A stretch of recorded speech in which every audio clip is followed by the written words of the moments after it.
Selamat pagi Patio dan Bu Farida. Kali ini saya akan mendeskripsikan tentang potensi sumber daya alam Indonesia. Sumber daya alam adalah segala sesuatu yang berasal dari alam yang dapat digunakan manusia untuk memenuhi kebutuhan hidupnya. Contohnya seperti flora, fauna, air, tanah, minyak bumi, dan lain-lain.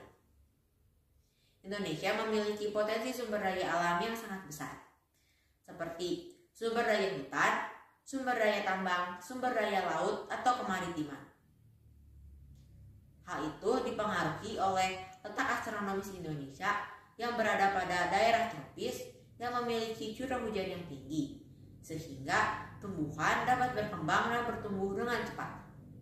Juga dipengaruhi oleh letak Indonesia pada titik pergerakan lempeng tektonik, sehingga memiliki banyak gunung yang menghasilkan banyak mineral. Indonesia juga memiliki laut yang luas, sehingga memiliki potensi kemaritiman yang sangat besar. Indonesia memiliki hutan hujan tropis yang sangat luas. Hal ini disebabkan oleh letak Indonesia yang berada pada garis khatulistiwa. Keanekaragaman hayati hutan Indonesia sangatlah tinggi. Hal ini menjadikan potensi sumber daya alam hutan Indonesia sangatlah besar. Hasil hutan Indonesia dapat dikelompokkan menjadi dua, yaitu hasil kayu dan juga non-kayu. Kayu yang merupakan hasil hutan memiliki nilai ekonomis yang sangat tinggi. Contohnya adalah seperti kayu keruing, meranti, agatis yang banyak dihasilkan di Pulau Kalimantan, Sulawesi, dan juga Papua.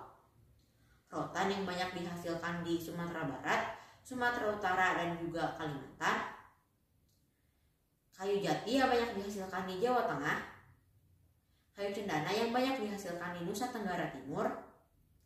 Kayu rasa mala dan akasia yang banyak dihasilkan di Jawa Barat. Adapun hasil hutan non kayu seperti madu, buah-buahan, rempah-rempah, dan juga karet. Selain memiliki potensi sumber daya alam yang sangat besar, hutan Indonesia juga memiliki banyak manfaat, seperti mencegah erosi, menghasilkan oksigen, menyimpan air tanah, dan menjadi tempat hidup flora dan juga fauna.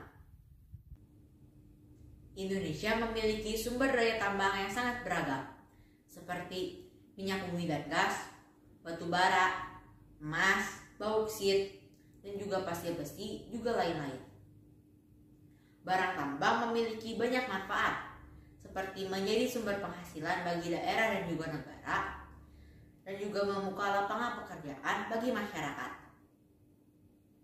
Barang tambang di Indonesia dapat dikelompokkan menjadi tiga, yaitu barang tambang sumber energi atau non-logam seperti minyak bumi dan batu bara, barang tambang logam seperti emas, perak, nikel, tembaga, besi, mangan, dan lain-lain. Juga barang tambang industri seperti asbes dan juga kapur. Minyak bumi dan gas merupakan sumber energi utama untuk kegiatan industri, transportasi, dan keperluan rumah tangga. Minyak bumi banyak dihasilkan di Pulau Sumatera, Pulau Jawa, Pulau Kalimantan, Papua, dan Maluku. Batu bara merupakan sumber energi utama untuk pembangkit listrik, keperluan rumah tangga, dan pembakaran industri batu bata. Batu bara banyak dihasilkan di Pulau Kalimantan dan Pulau Papua. Bauksit merupakan bahan utama untuk membuat aluminium. Bauksit banyak dihasilkan di Pulau Bintan Kepulauan Riau dan Singkawang di Kalimantan Barat. Emas merupakan logam yang biasanya digunakan untuk perhiasan. Tambang emas di Indonesia berada di Freeport di Papua, Sambas di Kalimantan Barat, dan Meolabuh di Aceh.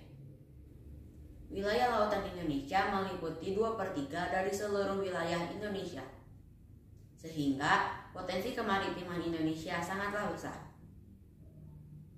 Sumber daya laut di Indonesia dapat dibedakan menjadi dua, yaitu sumber daya hayati dan non-hayati. Contoh yang hayati adalah seperti ikan, hutan mangrove, dan terumbu karang. Sedangkan yang non-hayati adalah seperti barang-barang tambang yang terletak di bawah permukaan air laut. Potensi perikanan di Indonesia sangatlah besar, apabila kita lihat persebaran ikannya, maka kita akan melihat perbedaan antara wilayah Indonesia bagian barat dengan wilayah Indonesia bagian timur. Di wilayah Indonesia bagian barat, lautnya memiliki kedalaman rata-rata 75 meter. Ikan yang dihasilkan adalah ikan pelagis kecil. Sedangkan di wilayah Indonesia bagian timur memiliki kedalaman laut rata-rata 4.000 meter. Ikan yang dihasilkan adalah ikan pelagis besar seperti cakalang dan tuna. Selain perikanan, hutan mangrove juga merupakan sumber daya potensial di Indonesia. Hutan mangrove atau hutan bakau memiliki dua fungsi, yaitu fungsi ekologis dan fungsi ekonomis. Fungsi ekologis hutan bakau adalah sebagai habitat hidup biota laut dan juga mencegah abrasi.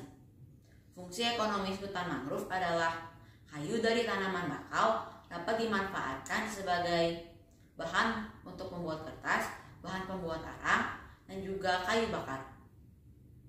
Selain itu juga, hutan mangrove dapat menjadi sumber pendapatan nelayan karena memiliki banyak ekosistem udang dan ikan yang bernilai ekonomis.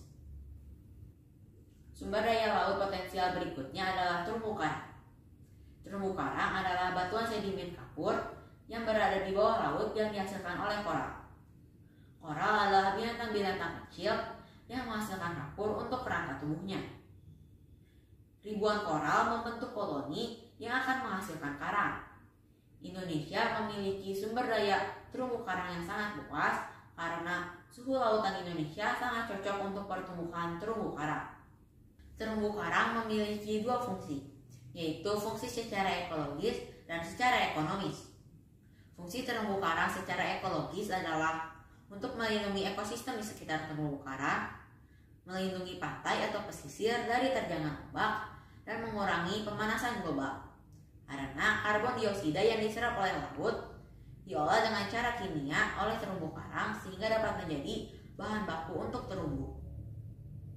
Fungsi terumbu karang secara ekonomis adalah dapat menjadi sumber makanan karena terdapat banyak ekosistem ikan di sekitarnya dan juga dapat menjadi bahan bangunan. Terumbu karang juga dapat menjadi destinasi wisata. Indonesia memiliki sumber daya alam yang melimpah. Sumber daya alam tersebut dapat dimanfaatkan oleh bangsa Indonesia untuk kesejahteraan rakyatnya. Agar sumber daya alam tersebut dapat dimanfaatkan secara berkelanjutan, maka diperlukan usaha pemanfaatan secara bijak dan usaha untuk menjaga kelestarian sumber daya alam tersebut. Sekian deskripsi tentang potensi sumber daya alam Indonesia. Terima kasih.